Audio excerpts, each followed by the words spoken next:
Mi padre me dijo, tu hermana es más importante, pero cuando ella lo abandonó en su enfermedad, yo no estuve. Solo vio lo importante que era yo cuando ya era tarde. Crecí en una casa donde ya estaba escrito quién era el hijo que valía la pena y quién era el relleno.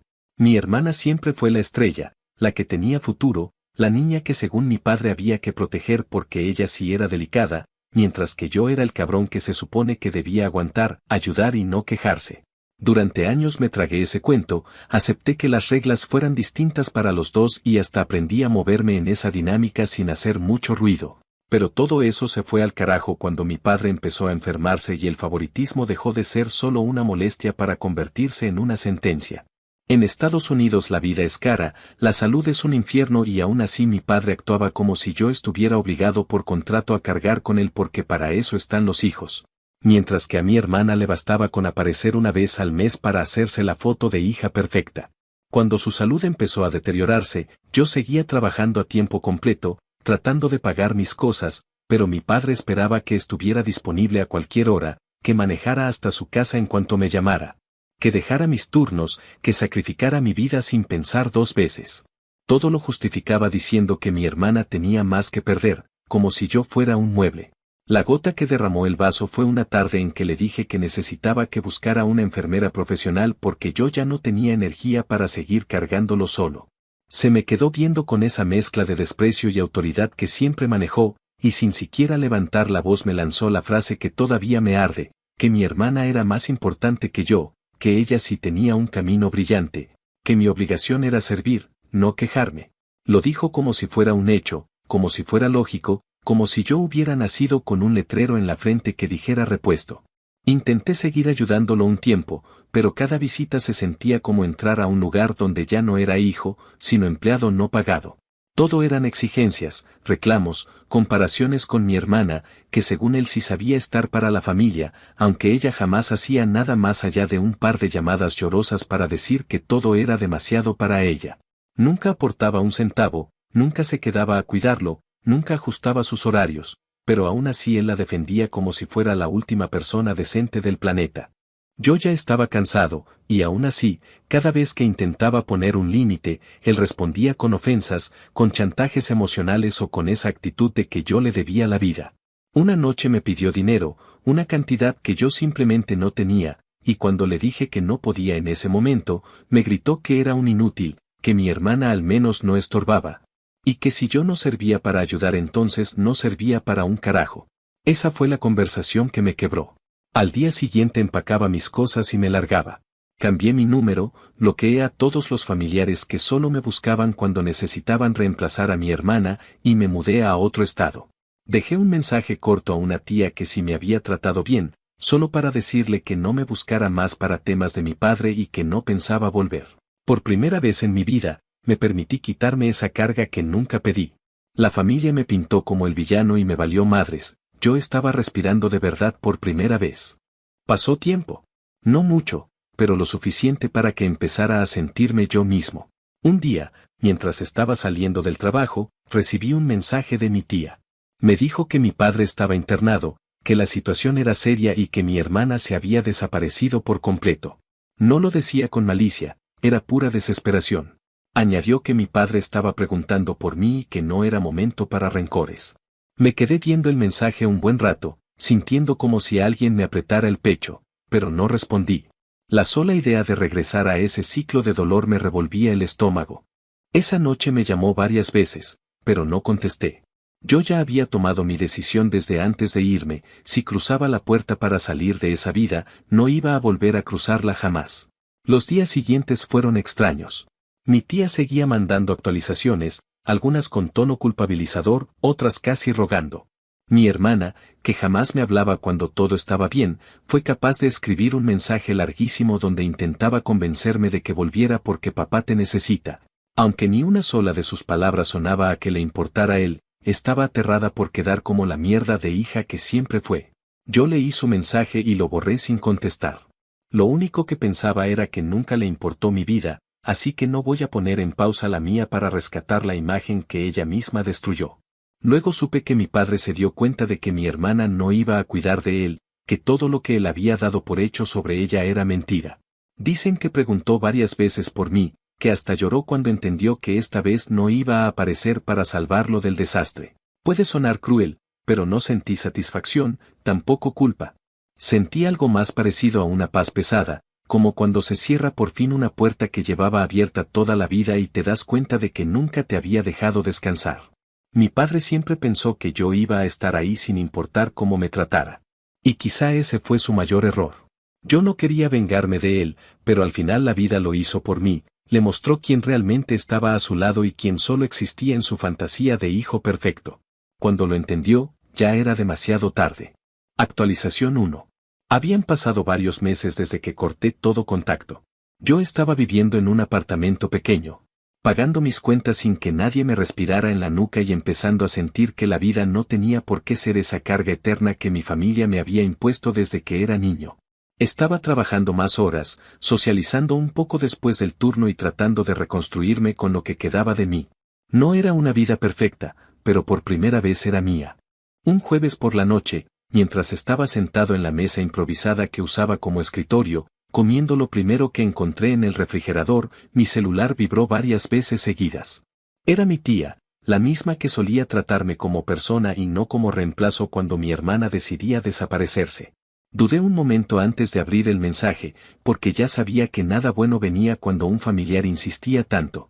Cuando finalmente lo leí, me encontré con que mi padre había empeorado y que, según los doctores, necesitaba cuidados más constantes. Mi tía añadió que mi hermana no estaba respondiendo, que los turnos y las visitas habían recaído completamente sobre ella, y que yo debía hacer lo correcto y presentarme porque así lo hacía la verdadera familia. Me quedé mirando la pantalla sintiendo esa mezcla de cansancio y fastidio que siempre me provocaba leer cómo intentaban responsabilizarme de todo. En ningún momento me preguntó cómo estaba, ni qué había sido de mi vida desde que me fui, ni si podía manejar emocionalmente regresar a una casa donde había sido tratado como si valiera menos que la decoración del pasillo. No, todo se enfocaba en lo que debía hacer, en cómo yo era el que tenía que salvarlos ahora que la hija perfecta había fallado. Cerré el mensaje y dejé el teléfono boca abajo sobre la mesa porque no confiaba en mí mismo para no responder con el coraje acumulado de toda una vida. No quería explotar. No quería justificarme. No quería abrir ni una grieta por donde pudieran colarse otra vez. Esa misma noche, cerca de la medianoche, llegó otro mensaje. Mi tía decía que estaban seguros de que mi padre no iba a mejorar, que ya estaba entrando en una etapa más complicada, y que lo mínimo que podía hacer era ir a verlo para que no muriera pensando que su hijo lo había abandonado.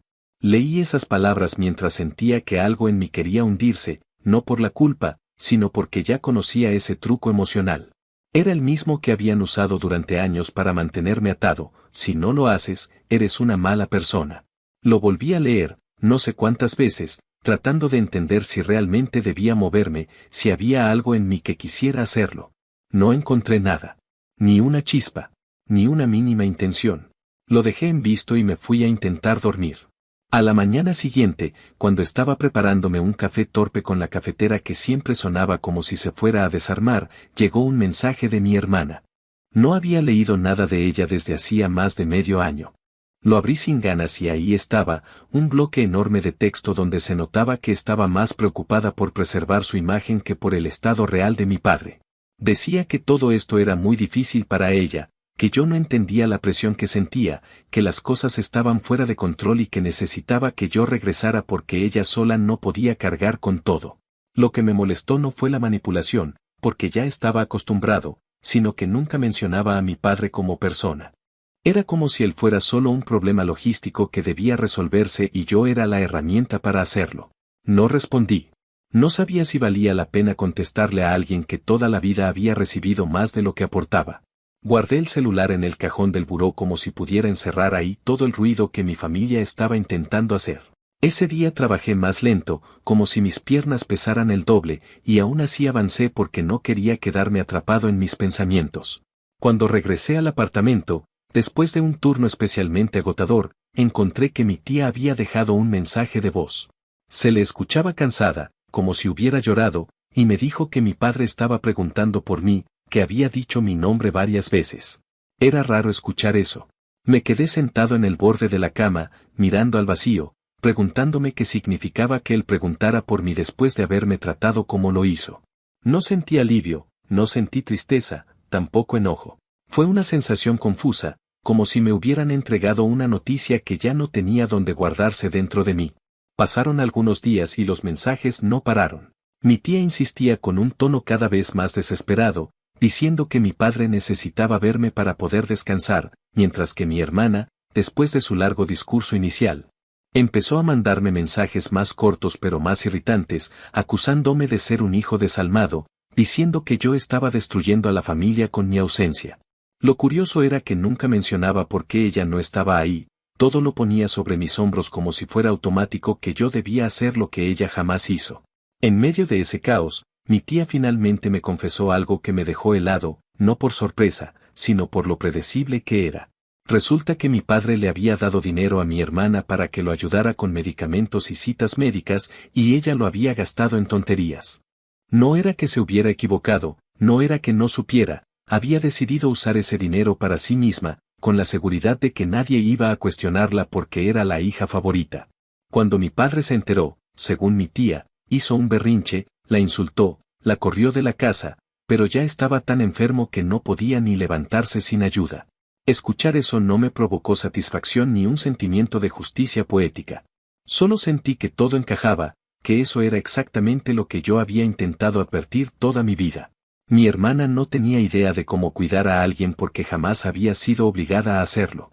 Y mi padre, que siempre había idealizado su existencia, ahora estaba enfrentándose a la realidad demasiado tarde. Esa noche, después de enterarme de todo eso, me senté en el piso del apartamento porque no tenía energías para buscar una silla. Cerré los ojos y pensé en mi padre llorando por la traición de la hija que él mismo había convertido en intocable, mientras preguntaba por el hijo al que había empujado fuera de su vida. No era una escena que me alegrara.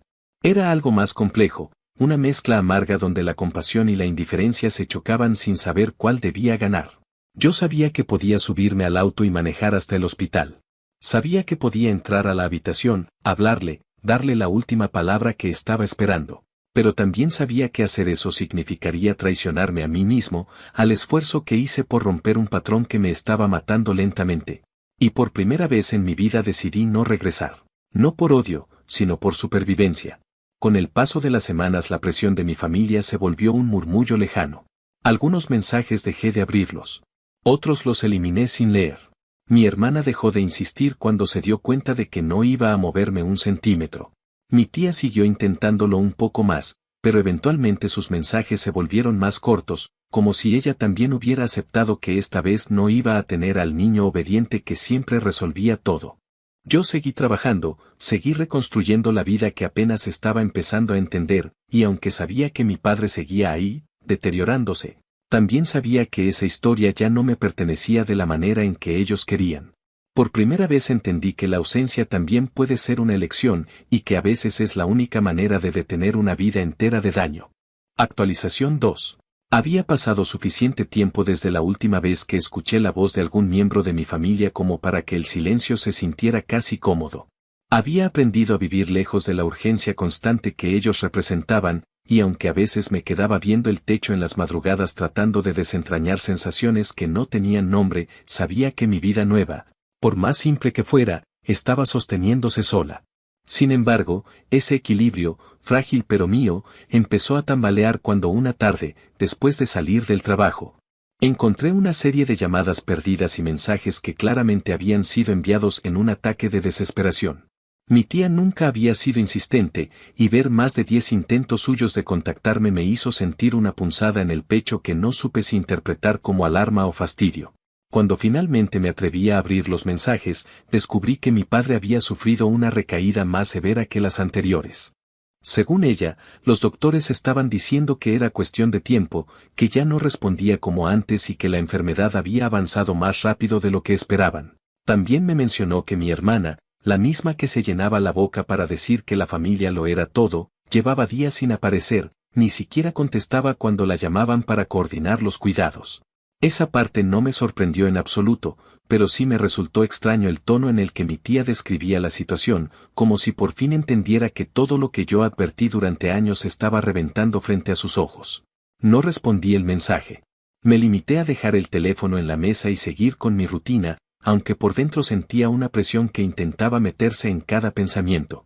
En lugar de leer o ver algo para distraerme, me quedé sentado en silencio, como si mi cuerpo necesitara procesar una verdad incómoda que yo llevaba tiempo evitando. Mi padre se estaba yendo. Pero no de la forma en la que uno se despide de un ser querido. Se estaba yendo como alguien que nunca quiso reconocer el daño que había causado y que, tal vez por primera vez, necesitaba de la persona a la que había tratado como si fuera invisible. La ironía era cruel, casi absurda, y aún así no podía ignorar lo pesado que se sentía todo. 2 días después, mientras regresaba del supermercado con una bolsa rota porque no quise pagar otra, mi celular vibró de nuevo. Esta vez era un mensaje más corto, directo y con un tono que no había visto antes. Mi tía decía que mi padre había tenido un episodio donde preguntó por mí varias veces, no con la actitud autoritaria de siempre, sino con algo que ella describía como miedo. Después añadió que mi hermana finalmente había contestado el teléfono, pero solo para decir que no podía con esa carga y que no pensaba arruinar su vida viviendo en el hospital. Le pregunté a mi tía, sintiendo una mezcla turbia de incredulidad y cansancio, si mi hermana había siquiera ido a verlo desde la última vez que la corrieron por usar el dinero destinado a sus cuidados. Me respondió que no, que desde aquel incidente solo había mandado excusas, pretextos y reproches, como si todo lo que estaba pasando fuera responsabilidad de otros. Esa noche, mientras calentaba una comida barata que sabía a nada, me senté en el suelo apoyando la espalda contra la cama. No podía dejar de pensar en la imagen de mi padre, un hombre que siempre había impuesto respeto por fuerza, ahora reducido a alguien que buscaba a la única persona que siempre esperó demasiado de él. Imaginé a mi tía entrando a la habitación del hospital y diciéndole que yo seguía tratando de organizar las cosas, la mentira que probablemente le había contado para evitarle un golpe más fuerte. Intenté sentir pena, intenté sentir la urgencia que ellos querían que sintiera, pero lo único que surgió fue una especie de distancia emocional que me permitió observarlo todo como si no se tratara de mi propia familia. Esa distancia no era frialdad, era autoprotección, algo que llevaba años necesitando desarrollar. Con el paso de los días, la dinámica se volvió casi predecible. Mensajes de mi tía explicando que mi padre seguía mencionándome, intentando convencerme de que al menos fuera a hablar con él una vez para que pudiera partir en paz. Como si mi presencia fuera una llave mágica capaz de resolver la vida emocional de un hombre que nunca se molestó en resolver la mía. Mensajes de mi hermana cargados de reproches, acusándome de ser un egoísta, preguntando cómo podía vivir tan tranquilo mientras mi padre supuestamente agonizaba. Lo más absurdo era que ella nunca mencionaba por qué no estaba allí. Nunca aceptaba que su ausencia era 1000 veces más grave que la mía. Sus mensajes estaban llenos de una indignación vacía que no me provocaba más que hastío. Una tarde, mientras estaba sentado en el área común del edificio esperando que terminaran de arreglar una tubería que había explotado en el piso inferior, recibí un mensaje que, sin esperarlo, me dejó helado. Era de un número desconocido, corto, torpe, con errores que no solían aparecer en los mensajes de mi familia. Mi padre había tomado el celular de alguien del hospital y me estaba escribiendo directamente. No era un mensaje largo ni dramático. Solo decía que quería verme, que no le quedaba mucho tiempo y que deseaba hablar conmigo. Lo leí varias veces, intentando descifrar si había algún rastro de reconocimiento, de disculpa, de arrepentimiento. No encontré ninguno. Era una petición que daba por hecho que yo todavía tenía la obligación de acudir cuando él lo ordenara, incluso en su estado. Guardé el teléfono en mi bolsa sin contestar. Durante el resto del día sentí que caminaba dentro de una burbuja, como si todo sonido llegara amortiguado. Tenía pensamientos que iban y venían, algunos cargados de culpa, otros de rabia, y otros simplemente vacíos. Recordé cada vez que me hizo sentir pequeño, cada vez que me comparó con mi hermana, cada vez que me exigió ser el soporte emocional, económico y físico de una familia que nunca se molestó en serlo para mí. Pensé en lo fácil que sería subirme al auto y conducir hasta él, sostenerle la mano mientras caía en esa etapa final que tanto temían. Pero también pensé en lo que significaría para mí, en cómo ese acto rompería todo el trabajo emocional que estaba construyendo desde que decidí salvarme a mí mismo. Los días siguientes pasaron con una lentitud que parecía intencional. Cada mañana revisaba el celular solo para ver si había algún mensaje nuevo anunciando el desenlace. No sabía si quería que llegara o si quería evitarlo un poco más. Me debatía entre mantener esa distancia necesaria para no volver a caer en la espiral emocional que casi me destruyó o ceder ante la presión interna que todavía cargaba resabios de lo aprendido en mi infancia, que yo debía ser quien arreglaba todo. Pero cada vez que esa idea se asomaba, la detenía de golpe con una verdad que finalmente había aceptado: él nunca hubiera hecho lo mismo por mí. Con el tiempo, entendí que el dilema no era elegir entre ser un buen hijo o un hijo rencoroso. Era elegir entre seguir atado a un patrón que me había lastimado durante años o permitirme construir una vida donde mis decisiones no estuvieran dictadas por la culpa. Y aunque el ruido de mi familia seguía intentando arrastrarme hacia el mismo lugar de siempre, la realidad era que ya no tenía la fuerza ni la voluntad de volver a ocupar ese rol que nunca fue justo. Esa ausencia mía, por primera vez, no era una fuga. Era una afirmación. Una manera de decir que yo también merecía vivir una vida donde no fuera la sombra de nadie. Y aunque sabía que el desenlace estaba cada vez más cerca, también sabía que mis pasos ya no me iban a llevar hacia atrás. Actualización final. Pasó más tiempo del que pensé sin que nadie me llamara para darme una actualización definitiva, y eso hizo que cada día se sintiera como una especie de espera incómoda. No porque estuviera pendiente de lo que ocurría con mi padre, sino porque sabía que estaba por llegar ese momento que todos, tarde o temprano, enfrentan con un familiar enfermo. Yo seguía con mi vida, acostumbrándome poco a poco a tener espacios en blanco en la cabeza donde antes había pensamientos compulsivos sobre responsabilidades que no me correspondían. Al principio era extraño sentir que no estaba corriendo hacia ningún lado, que no tenía que responder a nadie, que tenía permiso de existir sin estar resolviendo un problema ajeno.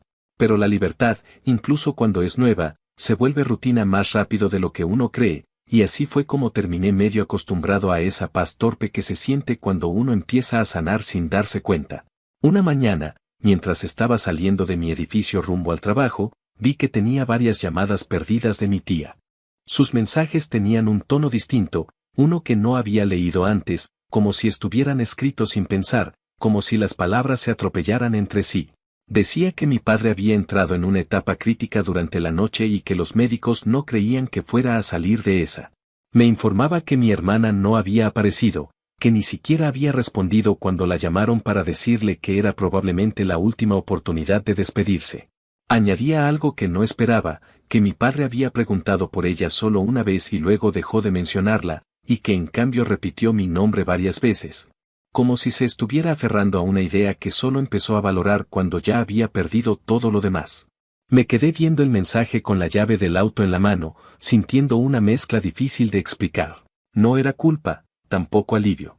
Era algo como aceptar que los finales rara vez son limpios. Decidí no contestar. Me fui a trabajar como siempre, aunque apenas pude concentrarme durante el turno. En mis descansos revisaba el teléfono por inercia, esperando el mensaje que sabía que llegaría. Y llegó esa misma tarde, alrededor de la hora en que empiezo a guardar mis cosas para irme. Mi tía me escribió que mi padre había fallecido, que fue rápido y que, según la enfermera, lo último que dijo antes de quedar inconsciente fue que quería hablar conmigo. Leí esa frase muchas veces, como si al hacerlo fuera a sentir algo distinto, pero cada lectura solo reafirmaba una sensación extrañamente serena. No lloré ni sentí ese vacío que la gente describe cuando un padre muere. En su lugar, sentí que una puerta muy pesada se cerraba tras de mí, una puerta que yo no había elegido abrir, pero que siempre había sido empujada en mi dirección. Regresé a mi apartamento y me senté en el piso. No llamé a nadie, no avisé a nadie, no busqué opiniones ni consuelo.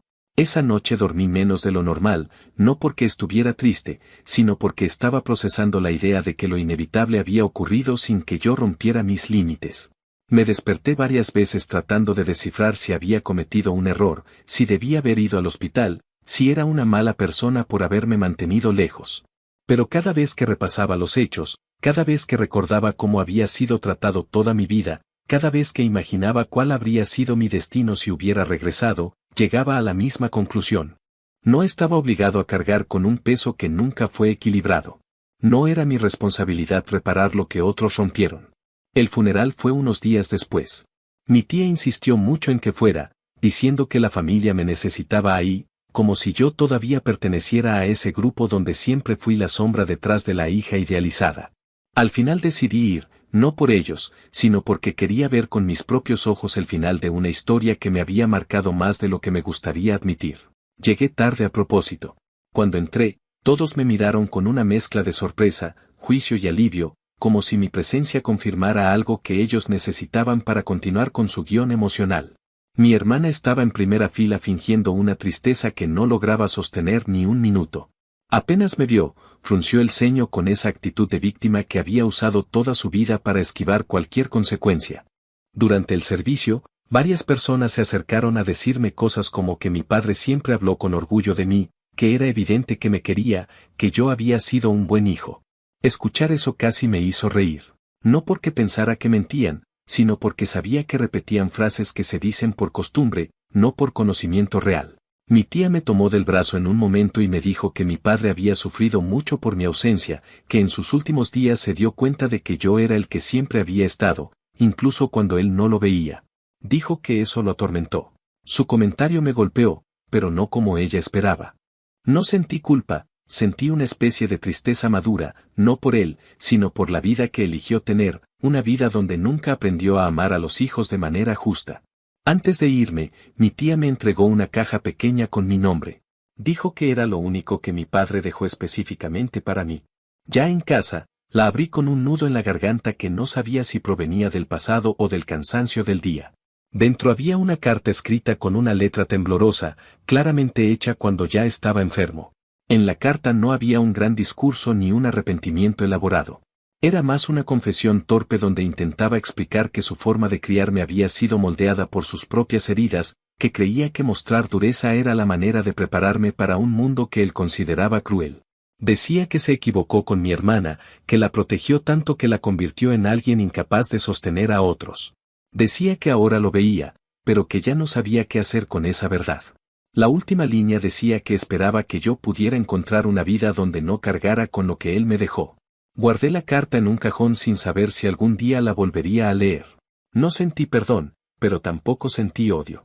Fue como recibir la última pieza de un rompecabezas que llevaba toda la vida armando, no porque quisiera, sino porque era imposible seguir adelante sin entenderlo. Con el tiempo, entendí que no haber ido a su lado en sus últimos días no fue un acto de venganza, sino un acto de supervivencia. La verdadera revancha no fue mi ausencia, sino el hecho de que logré romper el ciclo que él mismo había impuesto. Él solo entendió mi valor cuando ya no tenía tiempo para hacer algo con ese entendimiento, y aunque eso pueda sonar trágico, en realidad fue la única manera en que ambos podíamos cerrar esa historia. Ahora, cada vez que pienso en él, no siento rabia ni culpa. Siento distancia. Siento que nuestra relación, rota desde hace tanto, finalmente encontró un punto final. Yo sigo caminando hacia adelante, con pasos que ya no están marcados por lo que él quiso que fuera, sino por lo que yo decido ser. Y aunque sé que habrá días en los que la memoria pique un poco, también sé que no me debo volver atrás para intentar arreglar lo que nunca estuvo en mis manos. Mi vida, por primera vez, es mía. Y eso es algo que ni su ausencia ni su despedida pueden cambiar.